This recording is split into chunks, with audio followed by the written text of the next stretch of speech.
ഇന്ന് നമുക്ക് 70 പേർക്കുള്ള വെറുംചോറും അതിലേക്കുള്ള ചിക്കൻ കറിയാണ് കേട്ടോ ഉണ്ടാക്കിയെടുക്കുന്നത്. അതിനായിട്ട് ഇതാ തലേന്ന് രാത്രി തന്നെ ഒരുക്കങ്ങളൊക്കെ തുടങ്ങിയിട്ടുണ്ട്. വൈകുന്നേരം പോയിട്ട് വീടിനടുത്തുള്ള സൂപ്പർ മാർക്കറ്റിൽ പോയിട്ട് സാധനങ്ങളൊക്കെ വാങ്ങിയിട്ടുണ്ട്. ചിക്കനും വാങ്ങിട്ടോ. അപ്പോൾ ഈ 10 മണിയാകുമ്പോഴേക്ക് തന്നെ സാധനങ്ങൾ കൊടുക്കണം. അപ്പോൾ അതുകൊണ്ട് തന്നെ രാവിലെ പോയി ചിക്കൻ വാങ്ങി വീട്ടിലെത്തുമ്പോഴേക്കും ഒരുപാട് ലേറ്റ് ആവും. അതുകൊണ്ട് തലേന്ന് രാത്രി തന്നെ ഞാൻ ചിക്കനൊക്കെ വാങ്ങി വെച്ചിട്ടുണ്ട്. ഇനി വെള്ളം വരെ അടുപ്പത്താക്കി റെഡിയാക്കി വെച്ചിട്ടുണ്ട്. അതാ പിറ്റേന്ന് രാവിലെയാണ് കേട്ടോ. അപ്പോൾ അതിനുള്ള പ്രിപ്പറേഷനൊക്കെ തുടങ്ങിയിട്ടുണ്ട്. നമ്മൾ ഈ ഫുഡ് ഉണ്ടാക്കുമ്പോഴൊക്കെ എന്ത് ജോലി എടുക്കുമ്പോഴും, ഫുഡ് ഉണ്ടാക്കുമ്പോൾ മാത്രമല്ല മറ്റെന്ത് ജോലി എടുക്കുമ്പോഴും നല്ല എഫേർട്ട് എടുത്തിട്ട് വേണം അധിക ജോലിയും ചെയ്യാൻ വേണ്ടിയിട്ട്. ഒരു 10 രൂപ മറ്റൊരാളെ കയ്യിൽ നിന്ന് നമ്മുടെ കയ്യിലേക്ക് എത്താൻ അത്യാവശ്യം എഫേർട്ട് ഉണ്ട് കേട്ടോ. അപ്പോൾ നമ്മൾ അത്രയും കഷ്ടപ്പെട്ട് ജോലി ചെയ്തുണ്ടാക്കുന്ന പൈസ അപ്പോൾ ഒരു വിലയില്ലാതെ അത് വെറുതെ ഒരു ആവശ്യത്തിനായാലും പിന്നെ ആവശ്യത്തിന് നമുക്ക് എന്തായാലും ചിലവാക്കണം, അനാവശ്യത്തിനായിട്ട് ചിലവാക്കുന്ന കാണുമ്പോൾ ശരിക്കും വിഷമമാണ് കേട്ടോ. അപ്പോൾ നമ്മൾ 100 രൂപയാണെങ്കിലും ഒരു 1000 രൂപ ആണെങ്കിലും കിട്ടാൻ നല്ല കഷ്ടപ്പാടാണ്. അപ്പോൾ അത് കിട്ടിയിട്ട് ആ ഒരു പൈസ നല്ല രീതിയിൽ തന്നെ ചിലവാക്കാൻ പറ്റുകയാണെങ്കിൽ അതാണ് ഏറ്റവും നല്ലത്. കാണുമ്പം ചെറുതായി തോന്നുമെങ്കിലും ഏതൊരു ജോലിക്കും അത്യാവശ്യം നല്ല കഷ്ടപ്പാടുണ്ട് കേട്ടോ.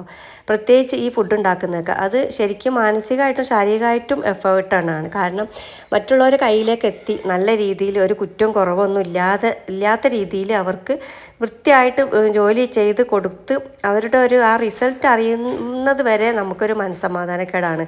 പണിയെടുക്കുന്ന ആ ഒരു എഫേർട്ടിനേക്കാളുമാണ് ആ മാനസികമായിട്ടുണ്ടാകുന്ന ഒരു പ്രയാസം.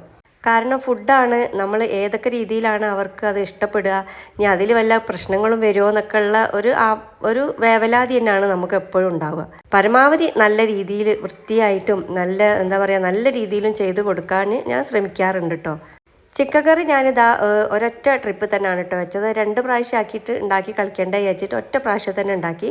റൈസ് എൻ്റെ കയ്യിലുള്ള ചെമ്പ് അത്യാവശ്യം വലിപ്പക്കുറവുള്ളത് കൊണ്ട് തന്നെ ഞാൻ 2 പ്രാവശ്യമായിട്ടാണ് വെച്ചത്. 7 ആയിട്ടാണ് കേട്ടോ വെച്ചത്. അപ്പോൾ ഒരുപാട് പാത്രങ്ങളൊന്നുമില്ല. അപ്പോൾ വലിയൊരു കാറ്ററിങ് ഒന്നല്ല, ചെറിയ രീതിയിൽ തന്നെ ചെയ്ത് കൊടുക്കുന്നതാണ്. ഇപ്പോഴാണ് എനിക്ക് ഇടയ്ക്കിടയ്ക്ക് വരാൻ തുടങ്ങിയത്, അല്ലെങ്കിൽ വല്ലപ്പോഴൊക്കെ വരലുള്ളൂ ഇനി. അപ്പോൾ അതുകൊണ്ട് തന്നെ ഒരുപാട് പാത്രങ്ങൾ വാങ്ങി നിറച്ചിട്ട് അതിനനുസരിച്ചിട്ടുള്ള ജോലി ഇല്ലാഞ്ഞാൽ ആ പാത്രം വെറുതെ ആവില്ല, ആ ഒരു പൈസയും. അപ്പോൾ അതാ ഓരോരോ പണികൾ ഇങ്ങനെ ചെയ്തുകൊണ്ടിരിക്കുകയാണ്.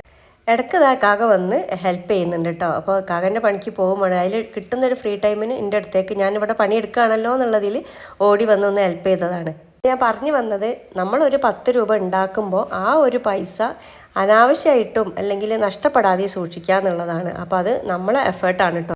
ചില സമയത്ത് നമ്മൾ പോലും അറിയാതെ നമ്മളെ പൈസ നഷ്ടപ്പെടാനുള്ള സാഹചര്യമുണ്ട്. അതും പരമാവധി നല്ല രീതിയിൽ തന്നെ ശ്രദ്ധിച്ചിട്ട് പൈസ കൈകാര്യം ചെയ്യുക. വീഡിയോ ഇഷ്ടപ്പെട്ടാൽ കമൻ്റ് അറിയിക്കാൻ മറക്കല്ലേ.